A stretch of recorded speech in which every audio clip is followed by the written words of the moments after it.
जिस तरह से मैंने सुबह ये बात कही भी थी कि हमने वर्किंग ग्रुप्स क्रिएट किए हैं जो कि मईशत के ऊपर और गवर्नेंस के ऊपर एक फंडामेंटल रिफॉर्म्स के ऊपर काम कर रहे हैं। उस सिलसिले में आज जो है वो भी मीटिंग जो है वो है और हम एक वाइट पेपर ला रहे हैं इकोनॉमी के ऊपर, एक वाइट पेपर ला रहे हैं ह्यूमन राइट्स के इश्यूज़ के ऊपर और जो पाकिस्तान का रूल ऑफ लॉ जिस तरह से नीचे गया है।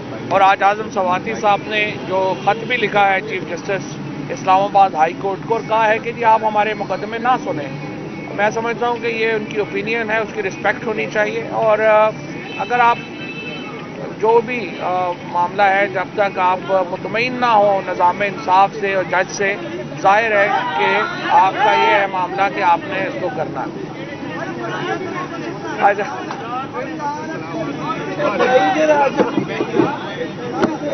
चलो कोई बात नहीं, गलती होगी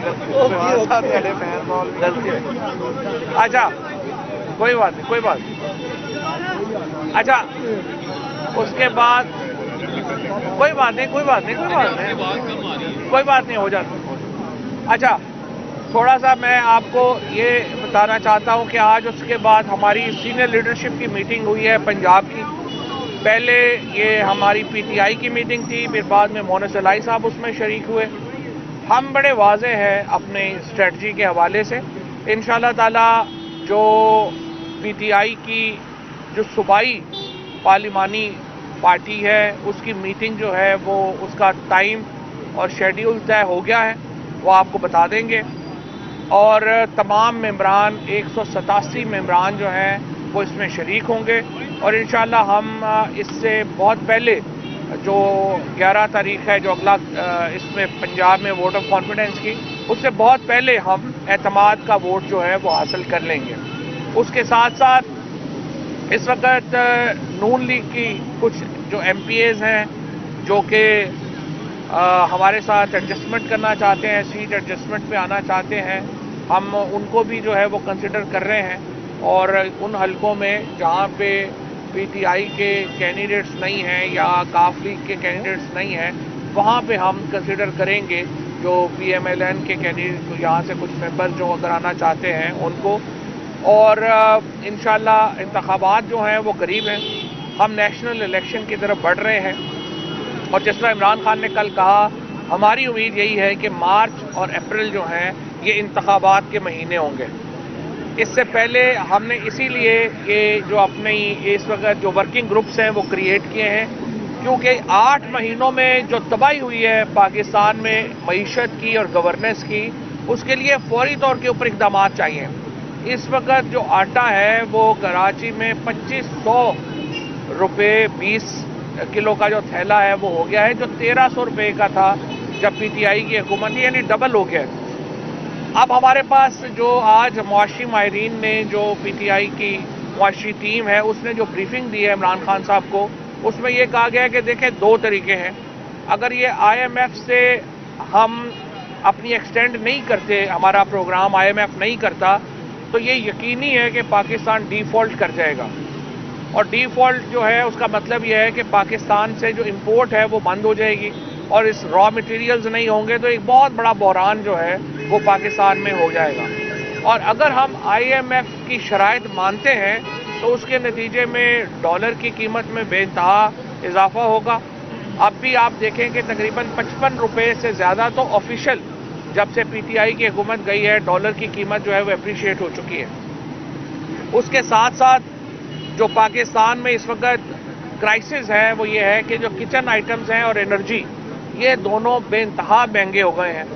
हमने जो स्कीम बनाई थी जिसमें हमने सस्ता किया था तेल और बिजली को, और उसके साथ हम ये कर रहे थे कि रूस के साथ मुआहिदा कर रहे थे और इंश्योर कर रहे थे कि ये पाकिस्तान के लोगों को तेल और गैस और पेट्रोल जो है वो सस्ता मिले ताकि इंडस्ट्री चलती रहे। इस हुकूमत ने आके मुकम्मल बंद कर दिया। अब हमने 55 लाख नौकरियां पैदा की थी, इस हुकूमत में आके अब सिर्फ फैसलाबाद में टेक्सटाइल कह रही है, टेक्सटाइल सेक्टर कह रहा है कि 15 लाख से ज़्यादा नौकरियां ख़त्म हो गई हैं। तो पाकिस्तान में एक तरफ महंगाई बढ़ रही है, दूसरी तरफ नौकरियां ख़त्म हो रही हैं। और अब तीसरी बला जिसका हमें अनफॉर्चुनेटली बहुत ही ये सानिया है کہ ٹیررزم واپس آ رہا ہے. کل بلوچستان میں خالی جو ہیں وہ 8 دھماکے ہوئے ہیں. 52% اضافہ ہو چکا ہے ان 8 مہینوں میں ٹیررزم میں، جو آپریشن رجیم چینج کے نتیجے میں جو پاکستان میں صورتحال بنی ہے. اور اس کے بعد اس میں 270 سے زیادہ لوگ شہید ہو چکے ہیں اور تقریباً جو ہے وہ 550 کے قریب لوگ جو ہیں وہ زخمی ہیں. انفارچونیٹلی ہم نے جو سلسلہ شروع کیا تھا، جہاں پہ ہم پراؤڈلی کہتے تھے، فخر سے کہتے تھے کہ from terrorism to tourism Pakistan جو ہے اس کا سفر طے کیا ہے. 2021 میں 2021 میں پاکستان CNN کا ٹورزم کے اور جو بڑے آپ کے پبلیکیشنز ہیں، میڈیا ہے، پاکستان ان تمام رسالوں میں نمبر 1 ٹورسٹ ڈیسٹینیشن بن کے ابھر رہا تھا.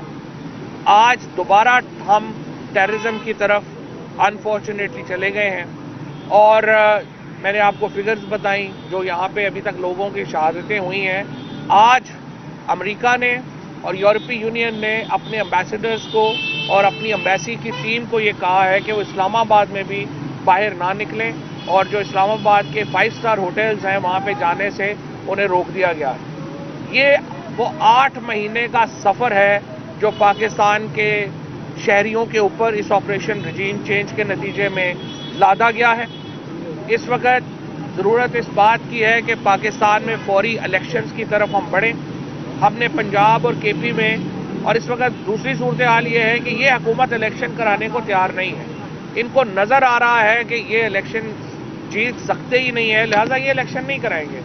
ہمیں امید یہ ہے کہ پاکستان میں جو فیصلہ کرنے والے لوگ ہیں، جوڈیشری ہے، پاکستان کی فوج ہے، پاکستان کے ادارے ہیں، وہ بھی پاکستان کی اس حالت کو دیکھیں اور پاکستان کو یہاں تک پہنچانے میں جو حالت کی گئی ہے اس میں سبھی کا قصور ہے، اور اپنی اپنی ذمہ داری محسوس کریں. اپنی غلطیوں سے سیکھ کے ان کو مینڈ کرنے کی ضرورت ہے، ان میں بہتری لانے کی ضرورت ہے. اور پاکستان کے عوام اس وقت پاکستان میں پولیٹیکل سٹیبلٹی چاہتے ہیں، سیاسی استحکام چاہتے ہیں، اور ہم یہ سمجھتے ہیں کہ پاکستان میں الیکشن کرانے کے لیے اداروں کو بھی اور جو باقی پولیٹیکل فورسز ہیں ان کو بھی اپنا کردار ادا کرنا چاہیے، ورنہ بہت دیر ہو جائے گی اور اس کا کانسیکوینسز جو ہیں، اس کے جو نتائج ہیں وہ پاکستان کے لیے اچھے نہیں ہوں گے. فاروق حبیب صاحب، یہ جتنی صورتحال آپ کے سامنے فواد چودھری صاحب نے آپ کے سامنے جو صورتحال رکھی ہے، اس ساری صورتحال کے اندر اگر آپ دیکھیں تو ایک فیکٹر ایسا ہے کہ حکومت گمشدہ نظر آتی ہے. یعنی کہ شہباز شریف جو کہ ملک کے وزیر اعظم ہیں، میں تو انہیں نالائق اعظم کہتا ہوں، جو امپورٹڈ حکومت ہے، اس کی کوئی نہ کوئی اہمیت ہی نہیں ہے ان تمام ایشوز پہ. یعنی اگر آپ یہ دیکھ لیں عام آدمی کے لیے آج جو مسائل ہیں، جو حالات ہیں، مہنگائی کے 50 سالہ ریکارڈ تو ٹوٹے ہی ٹوٹے ہیں. اب ایک غریب آدمی جس نے 2 وقت میں روٹی کھانی ہے، آٹا جو ہے وہ 125 روپے کلو ہو گیا ہے. یعنی کہ عام آدمی جس نے 2 وقت اپنے بچوں کو روٹی کھلانی ہے، اس کے پاس حالت یہ ہے کہ اب اس کی آمدن میں وہ اپنے بچوں کو 2 وقت کی روٹی نہیں کھلا سکتا. آٹا اتنا مہنگا ہو گیا ہے. آپ نے دیکھا ہے کہ وزیر اعظم اس کے اوپر کوئی اجلاس کر رہے ہوں، کوئی لاہ عمل بنا رہے ہوں. جہاں ملک کے اندر دہشت گردی بڑھ گئی ہے، ملک کے اندر افغانستان کے ساتھ جو صورتحال میں ایک ڈیٹیریٹنگ سچویشن نظر آتی ہے، عمران خان صاحب نے تو ایک پورا پلان دیا تھا، نظر آتا تھا عام آدمی کی تکالیف کو دور کرنے کے لیے وہ اقدامات لے رہے ہوتے تھے. آج ملک کی سیکیورٹی کی حالت کو بہتر کرنے کے لیے، خارجہ سطح کے معاملات کو بہتر کرنے کے لیے وہ خود ایک لیڈرشپ کا رول پلے کر رہے ہوتے تھے. یہاں پر تو یہ لگتا ہے کہ ایک ایسی ہائیبرڈ حکومت چل رہی ہے جو کہ آٹوں کے اوپر لگی ہوئی ہے. صرف اور صرف ان کو اپنے مقدمات میں کلین چٹ چاہیے، ان کو نیب کیسز سے چھٹکارا چاہیے. عوام کا نقصان ہوتا جائے، لوگ بے روزگار ہوتے جائیں. یعنی 20 لاکھ لوگ इस 8 माह में बेरोजगार हुए हैं। 7.5 लाख लोग मुल्क छोड़ के बाहर चले गए, जो ब्रेन ड्रेन हुआ है यहाँ पे। 88% बिजनेसमैन आज कह रहा है मुल्क सही सिमत में नहीं जा रहा। 75% लोग सर्वेज के मुताबिक कह रहे हैं कि फौरी इंतखाबात करवाए जाएं, लेकिन इंतखाबात नहीं करवाने। इंतखाबात अवाम में जाने से डरते हैं, राह फरार इख्तियार कर रहे हैं। उसकी वजह यह है कि कारकर्दगी कोई नहीं है, सवाए पापड़ वाले के, फलूदे वाले के, रेडी वाले के, फेरी वाले के नाम के ऊपर लूटी हुई दौलत को, करप्शन को माफ करवाने के अलावा 8 माह में इस इंपोर्टेड हुकूमत ने किया क्या है? और इंसानी हकूक की बदतरीन खिलाफवर्जी की गई है। और जो निज़ाम अदल का हाल है कि एक ही अखबार में 2 खबरें लग रही हैं कि आजम सवाती जो कि एक ट्वीट करते हैं, आजम सवाती की जमानत जो है वो मुस्तरद हो जाती है।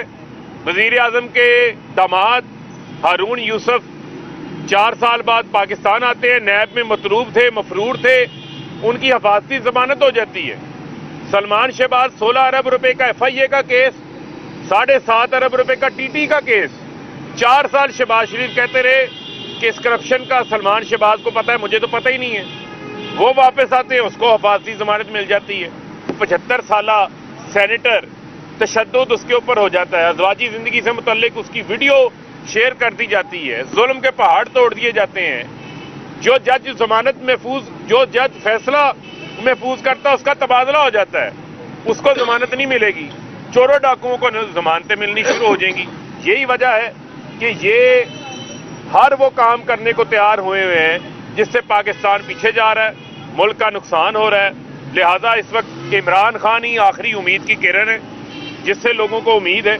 और लोग ये चाहते हैं कि वो अपना फैसला इंतखाबात के में वोट के जरिए करें, और जो इंतखाबात के रास्ते में रुकावट बन रहा है, उसमें उसको डिले कर रहा है, वो मुल्क का नुकसान कर रहा है और जाती मुफाद के ऊपर मुल्क के मुफाद को तरजीह दी जा रही है। खुदारा मुल्क का सोचें और मुल्क में इंतखाबात होने दें। ठीक, थैंक यू जी, बहुत शुक्रिया। एक छोटा सा सवाल है आपसे कि आप लोगों ने उसमें कैमरामैन को